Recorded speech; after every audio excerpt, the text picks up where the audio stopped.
दोस्तों, अभी अभी हुआ सौरभ हत्याकांड में नया खुलासा, जो कि मुस्कान के मां को लेकर है। मुस्कान की मां ने क्यों कराई? सौरभ की हत्या आप सुनकर हैरान हो गए होंगे कि मैं यह क्या कह रहा हूं। जी हां, सौरभ की हत्या मुस्कान की मां और पिता मिलकर कराए हैं, क्योंकि यह साजिश खाली पैसों के लिए रची गई है, जो कि ना ही लाख ना ही 2 लाख, यह पूरे 1,26,00,000 का घोटाला है। यह पैसे का घोटाला किस लिए किया गया था, आपको सब बताएंगे। यह वीडियो पर बने रहें। यह पैसे का घोटाला जमीन जायदाद के लिए किया गया था, जो कि सौरभ लंदन से पैसे कम कर भेजता था। उसने इसका हिसाब मांगा, तो सौरभ की मां ने हत्याकांड की साजिश रची। लिए पहले जान लेते हैं पूरी जानकारी इस हत्याकांड के बारे में। पहले इसको विस्तार से जानते हैं। और हां, वीडियो पसंद आए तो सौरभ के आत्मा के शांति के लिए कमेंट बॉक्स पर ओम शांति जरूरी लिखें और वीडियो को लाइक पीहू बेटा के लिए जरूर कर दें। दोस्तों, आपने यह ड्रम अक्सर देखे होंगे, जिसका ज्यादातर उपयोग अनाज या पानी को स्टोर करने में या फिर अन्य वस्तुओं को रखने में किया जाता है। पर 18 मार्च 2025 को एक घर के अंदर से निकले ऐसे ही एक ड्रम की सनसनीखेज वारदात ने पूरे देश के लोगों को हिलाक रख दिया। आखिर उस ड्रम में ऐसा क्या था? दरअसल वह घर एक किराए का घर होता है, जिसमें 2 कपल रह रहे होते हैं। लड़की का नाम होता है मुस्कान रस्तोगी और लड़के का नाम साहिल शुक्ला होता है। यह घर फर्स्ट फ्लोर पर था। मार्च को मुस्कान अपनी बेटी को अपने मम्मी पापा के पास छोड़कर अपने बॉयफ्रेंड के साथ हिमाचल मजे करने चली जाती है। 16 फरवरी को मुस्कान के पास मकान मालिक की कॉल आती है। वह कहते हैं कि पूरे मकान की रिनोवेशन करवानी है, कुछ दिनों के लिए अपना सामान दूसरी जगह शिफ्ट कर लो। 18 फरवरी को मुस्कान अपने बॉयफ्रेंड के साथ घर पहुंचती है और सारा सामान पैक करना शुरू कर देती है, ताकि वह सामान अपने मम्मी पापा के घर शिफ्ट कर सके, जो कि वहीं से कुछ किलोमीटर की दूरी पर रहते थे। साहिल एक ट्रक वाले को कॉल करता है। ट्रक वाला 2 मजदूरों के साथ ट्रक लेकर पहुंच जाता है। मजदूरों की मदद से एक एक करके सारा सामान ट्रक में लोड कर दिया जाता है। पर आखिर में प्लास्टिक का एक नीला ड्रम बचता है, जो कि काफी भारी था। यह ड्रम इतना भारी था कि मजदूरों को भी इसे उठाने में काफी मशक्कत करनी पड़ रही थी। इसी बीच एक मजदूर ने पूछा कि इसमें ऐसा क्या है जो ये इतना भारी है। वो बोले कि इसमें कबाड़ का सामान है, लोहे वगैरह है। ढक्कन पूरी तरह से जाम हो रखा है, खुलता नहीं है। तभी ड्रम को घसीट के दौरान ड्रम का ढक्कन खुल जाता है। उसमें से एक एक भयंकर बदबू हवा में फैलती है। बदबू की तीव्र गंध से मजदूर वहां से भाग दूर खड़े होते हैं और अपनी नाक को रुमाल से ढक लेते हैं। उन्हें शक हो गया कि इस ड्रम में कुछ तो है, ये लोग छुपा रहे हैं, सच नहीं बता रहे। तभी उन्होंने ड्रम उठाने से मना कर दिया और वहां से चले गए। मुस्कान और उसका बॉयफ्रेंड दोनों काफी घबरा जाते हैं कि अब क्या होगा, कैसे होगा। फिलहाल के लिए वह उस ड्रम को वहीं छोड़ देते हैं और दरवाजा लॉक कर देते हैं कि बाद में देखा जाएगा। लड़का अपने घर चला जाता है और मुस्कान अपनी मम्मी पापा के घर चली जाती है। इसके बाद वह दोनों मजदूर वहां के नजदीकी थाने जाते हैं और पुलिस को इस घटना की जानकारी दे देते हैं। कुछ ही देर में पुलिस की एक टीम उस घर पर पहुंचती है। ताला तोड़कर ड्रम को कब्जे में लेकर थाने लाया जाता है। ड्रम के ढक्कन को जब हटाया गया तो वह पूरी तरह से सीमेंट से जमा हुआ था। इसके बाद पुलिस ने फैसला लिया कि ड्रम को काटना पड़ेगा। मजदूरों की मदद से ड्रम को काटकर जैसे ही अलग किया गया, तो इसके बाद जो दृश्य सामने आया, उसे देखकर वहां मौजूद सबके रोंगटे खड़े हो गए।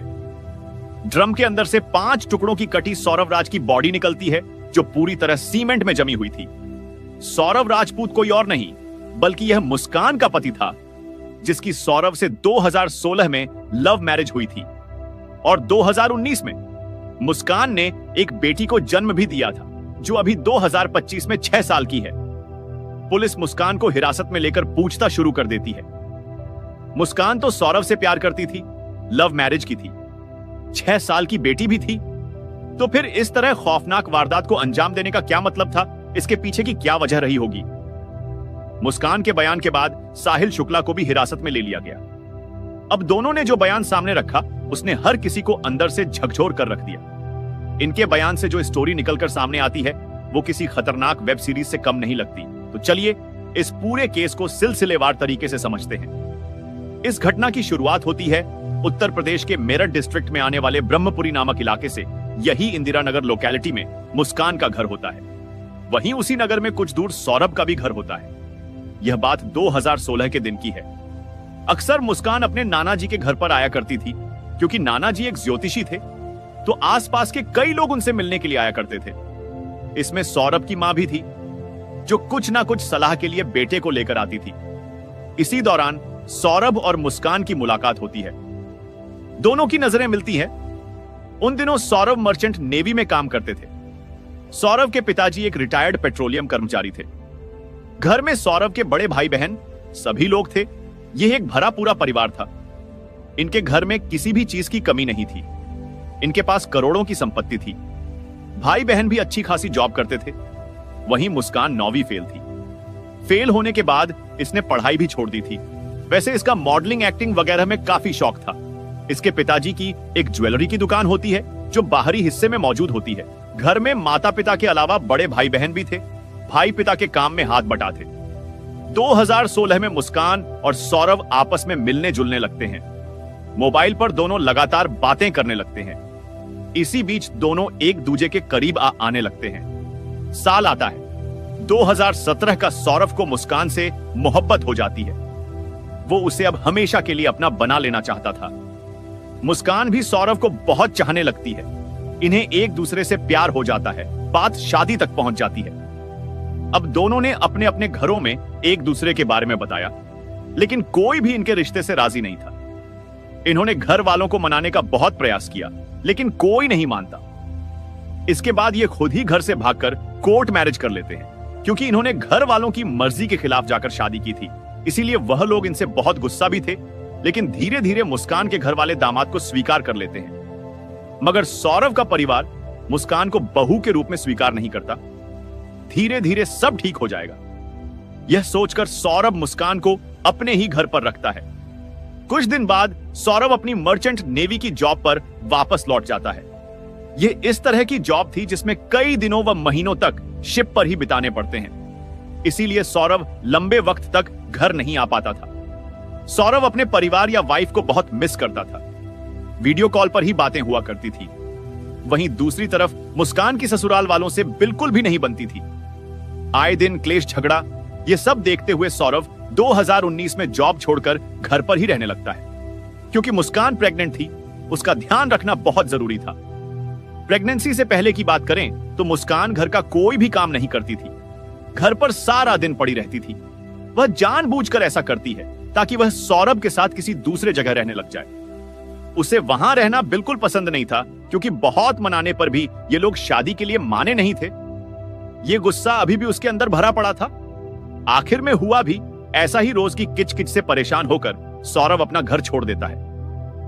वह मुस्कान को लेकर वहीं से कुछ दूर किराए के एक मकान में रहने लगता है। कुछ मीडिया रिपोर्ट्स के अनुसार परिवार ने परेशान होकर इन्हें बेदखल कर दिया था। इसी बीच 2019 के 24 फरवरी में सौरभ और मुस्कान की जिंदगी में खुशियां आती हैं। घर में बेटी का जन्म हुआ। इधर सौरभ का मुस्कान के परिवार से रिश्ते अच्छे थे। बेटी के जन्म के बाद खुद के परिवार से भी रिश्ते सुधरने लगे। सौरभ अपने भाई बहन मां सबसे फोन पर बातचीत करते थे, लेकिन बहू का उनसे कोई खास मतलब नहीं था। 2020 में कोरोना के चलते लॉकडाउन लग जाता है, जिस वजह से कहीं काम मिलना तो दूर, बाहर निकलना भी बंद था। सौरभ के पास अभी इतने पैसे तो थे कि वह 2 साल तक तो सबका खर्चा उठा सकता था, लेकिन वाइफ के महंगे शौक के चलते सौरभ का बैंक बैलेंस खत्म होने को था। साल 2021 के अंत में सौरभ फिर से मर्चेंट नेवी की जॉब करने लगता है। सौरभ फिर से कई दिनों तक अपने परिवार से दूर रहने लगा। सिर्फ वीडियो कॉल पर बातचीत होती। सौरभ वहीं से मुस्कान को पैसे सेंड कर देता था। मुस्कान सौरभ के पैसों पर ऐश कर रही थी। इसी दौरान मुस्कान एक पुराने व्हाट्सएप 2 को मिलने लगे, मोबाइल पर बातें करने लगे। दोनों की दोस्ती गहराने लगी। उनके आस पड़ोस में रहने वाले लोगों ने शुरू में तो इसे नॉर्मल लिया, पर मुस्कान अपनी वैवाहिक बंधन की सीमा लांघते हुए जब साहिल को अपने घर पर बुलाने लगी तो लोगों को शक होने लगा कि मामला क्या है। यह अनजान लड़का कौन है जो देर रात मुस्कान के घर पर आता जाता है। सिर्फ यही नहीं, दोनों एक साथ रात में किसी चीज का नशा भी किया करते थे। मकान मालिक ने उस लड़के की फोटो सोरा को शेयर करते हुए पूछा कि क्या तुम इसे जानते हो? सौरभ ने साफ इनकार करते हुए कहा कि मैं इसे पहली बार देख रहा हूं, मैं इसे नहीं जानता। आखिर बात क्या है? मकान मालिक जब सौरभ को जानकारी देते हैं तो सौरभ का गुस्सा भड़क उठता है। वह सोचने लगता है कि मुस्कान मेरी गैर मौजू में वहां क्या कुछ कर रही है। पहले तो सौरभ को इस बात पर विश्वास नहीं हुआ। वह सच्चाई का पता लगाने के लिए अचानक घर पर आता है। मौका मिलते ही वह मुस्कान की व्हाट्सएप 2 और ऑडियो मैसेज चेक करता है तो उसके होश उड़ जाते हैं। ये चैट और ऑडियो मैसेज सौरभ के लिए बहुत ही आपत्तिजनक थे। इस बात को लेकर सौरभ और मुस्कान में कहा सुनी शुरू हो जाती है। मुस्कान अपनी तरफ से सफाई देने लगती है कि तुम जैसा सोच रहे हो वैसा कुछ नहीं है। तुम मेरी बातों पर विश्वास करो या ना करो, मुझे फर्क नहीं पड़ता। दोनों में आपसी बहस शुरू होती है, लड़ाई झगड़ा शुरू होता है, आए दिन घर में क्लेश होने लगता है। सौरभ इतने गुस्से में था कि वह एक टाइम तो उसे तलाक देने की भी सोचता है, लेकिन वह अपनी बेटी की वजह से रुक जाता है, जिससे बेपनाह मोहब्बत करके अपने परिवार के खिलाफ जाकर लव मैरिज की वो उसे इस तरह धोखा देगी, कभी सोचा नहीं था। यहां तक कि सौरभ को मुस्कान की ड्रग एडिक्शन का भी पता चल जाता है, जो कि उसे साहिल की वजह से लग चुकी थी। दोनों के रिश्तों में अब कड़वाहट आ चुकी थी। साहिल को मुस्कान से दूर रहने के लिए बोलता है। मुस्कान घर का कोई काम नहीं करती, यहां तक कि खाना भी बाहर से ही ऑर्डर किया जाता था। अपने कपड़े सौरभ खुद ही धोता। सौरभ मुस्कान को तलाक देने की सोचता है। इसी बीच मुस्कान की मम्मी पापा दोनों सौरभ को बहुत समझाते हैं कि मुस्कान ना समझ है, उसकी गलतियों को माफ कर दो, सब कुछ समय के साथ ठीक हो जाएगा। बेटी का ख्याल करो, मां के बिना उसका भविष्य कैसा होगा। मम्मी पापा की बात सुनकर सौरभ एक बार फिर से रिश्ते को संवारने की कोशिश करता है, यह सोचकर कि शायद समय के साथ मुस्कान सुधर जाएगी। बीतते वक्त के साथ मुस्कान के नेचर में थोड़ा बदलाव आया। दोनों एक दूसरे से बातें करने लगे। इसी बीच 2023 में सौरभ ने अपने दोस्त की मदद से लंदन जाकर जॉब करने का फैसला लिया। एक बेहतर लाइफस्टाइल के लिए, बच्चों के भविष्य के लिए उसे एक अच्छी इनकम का जरिया खोजना था। बेटी और परिवार की जिम्मेदारी अलग से थी, इसलिए वह अपने दोस्त के साथ लंदन चला गया। वहां पर वह एक मॉल में बेकरी का काम करने लगता है। सौरभ के जाते ही मुस्कान ने अपना रंग दिखाना शुरू कर दिया।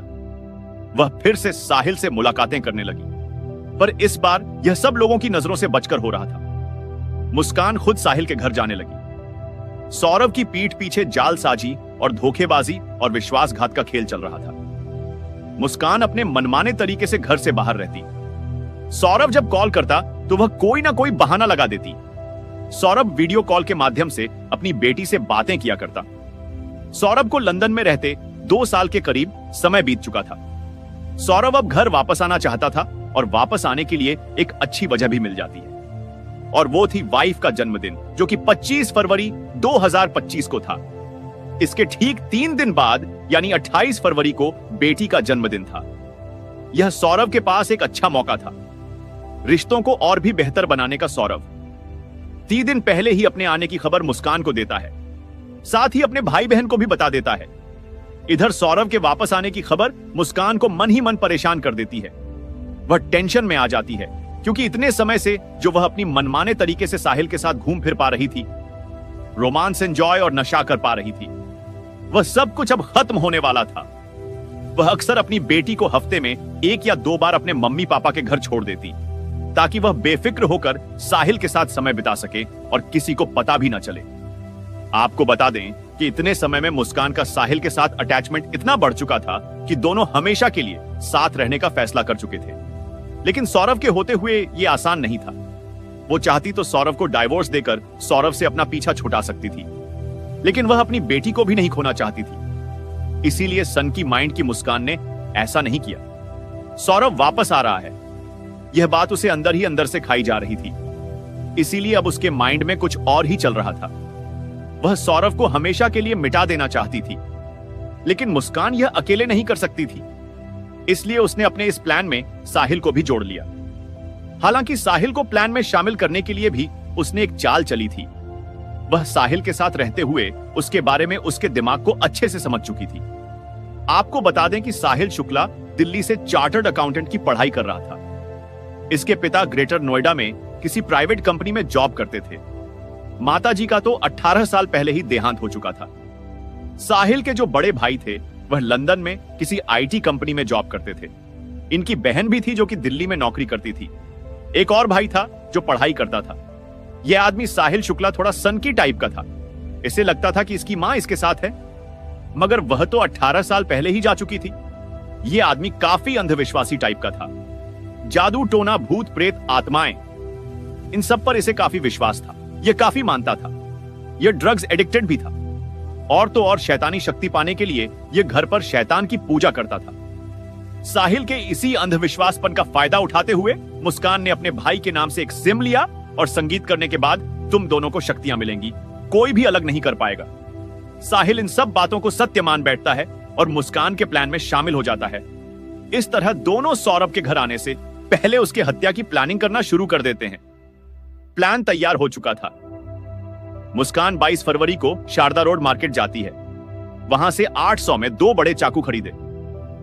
दुकानदार ने उससे पूछा भी कि आमतौर पर ऐसे चाकू घरों पर इस्तेमाल नहीं किए जाते, आपको क्यों चाहिए? इसने कहा कि उसे चिकन काटना है।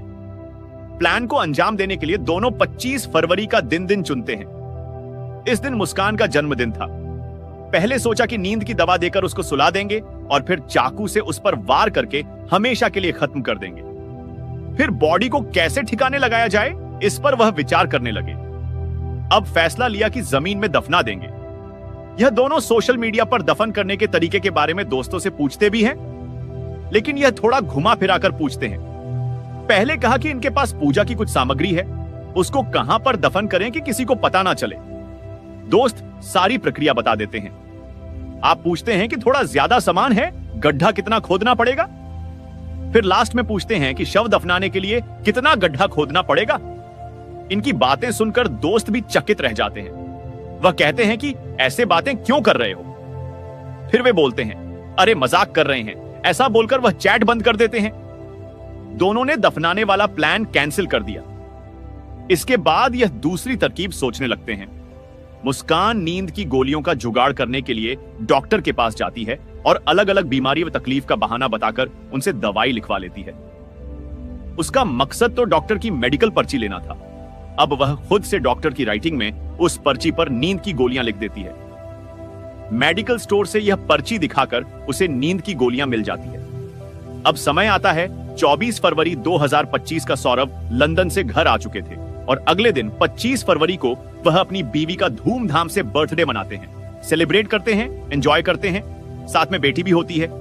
वीडियो में सभी डांस करते हुए नजर आ रहे हैं।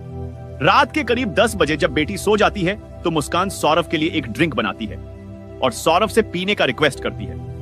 पर सौरभ इस खूबसूरत पल को नशे में जाया नहीं करना चाहता था, इसीलिए वह ड्रिंक करने से मना कर देता है। ड्रिंक में मुस्कान ने नींद की कुछ गोलियां मिला दी थी, पर अब उसका यह प्लान यहां पर फेल हो जाता है।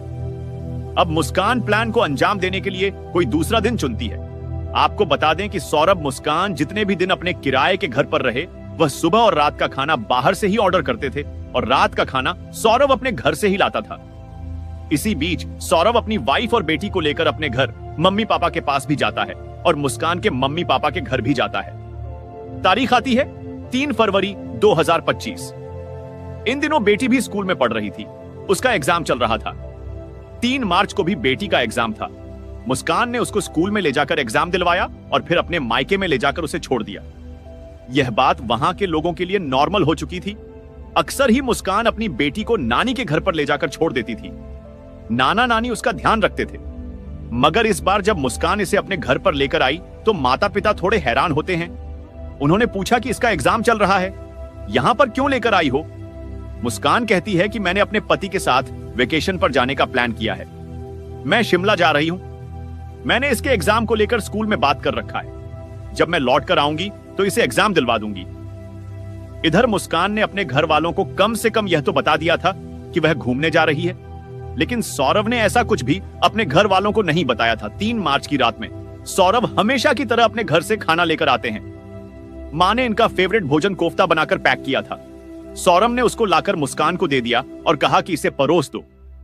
इसी कोफ्ते में मुस्कान दवा मिला देती है, जिसे सौरभ खाते ही 1 से 1.5 घंटे के अंदर गहरी नींद में सो जाता है।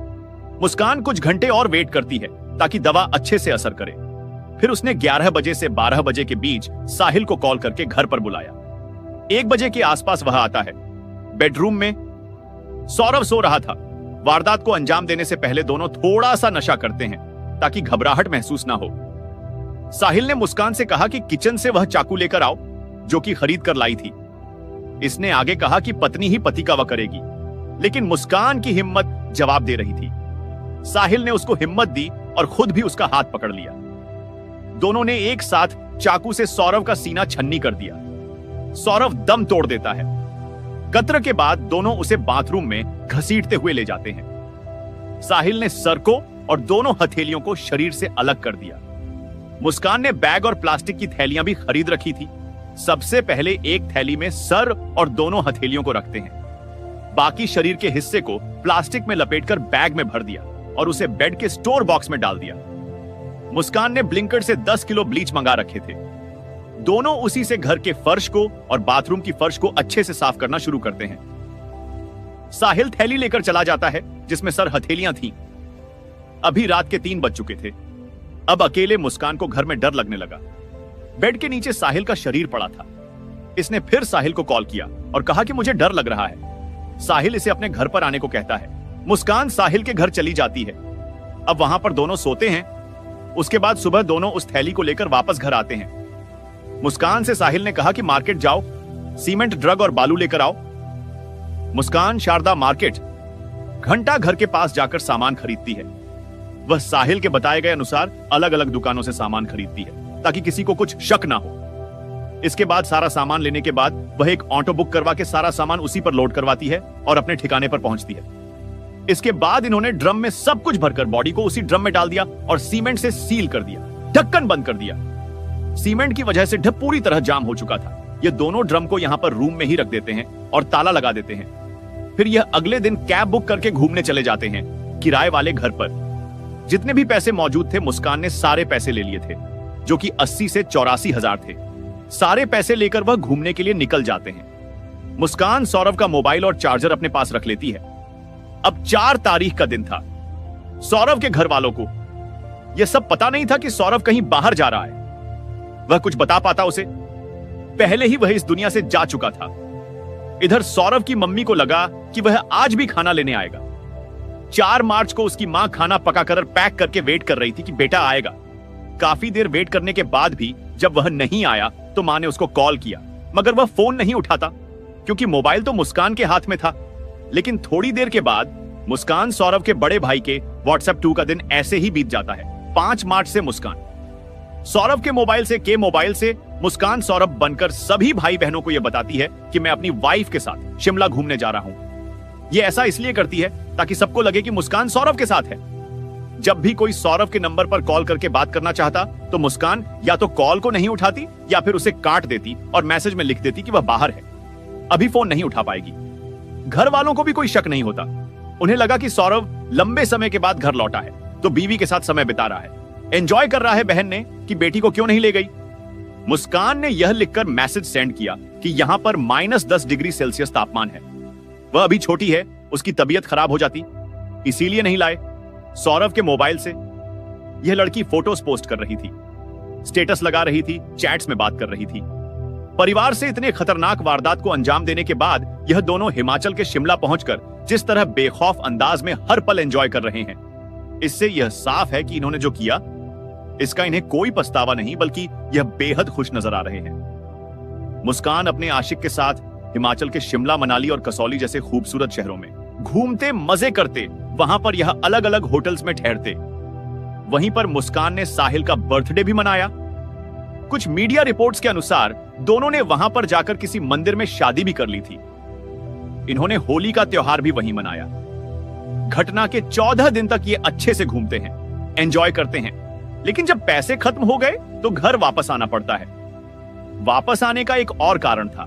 जिस किराए के मकान में मुस्कान रह रही थी वहीं पर वह ड्रम भी मौजूद था, हालांकि बाहर से ताला लगा था। उस घर के मकान मालिक ने 16 मार्च को मुस्कान को कॉल करके कहा कि आप लोग अपना सामान दूसरी जगह शिफ्ट कर लो, हमें घर का रिनोवेशन शुरू करना है। मुस्कान बोली कि हम आउट ऑफ स्टेशन हैं, हमें थोड़ा समय दो। इसके बाद दोनों 18 तारीख को सुबह घर पहुंचते ही सबसे पहले सामान समेटना शुरू करते हैं। उन्हें ड्रम को किसी भी तरह ठिकाने लगाना था। आगे क्या क्या हुआ यह हम आपको शुरू में बता ही चुके हैं। इसके बाद इन दोनों की गिरफ्तारी हो जाती है। जब पुलिस इन्वेस्टिगेशन के लिए साहिल के घर पर जाती है तो उसके रूम की स्थिति को देखकर सभी चकित रह जाते हैं। दरवाजा खुलते ही सामने एक दीवार है।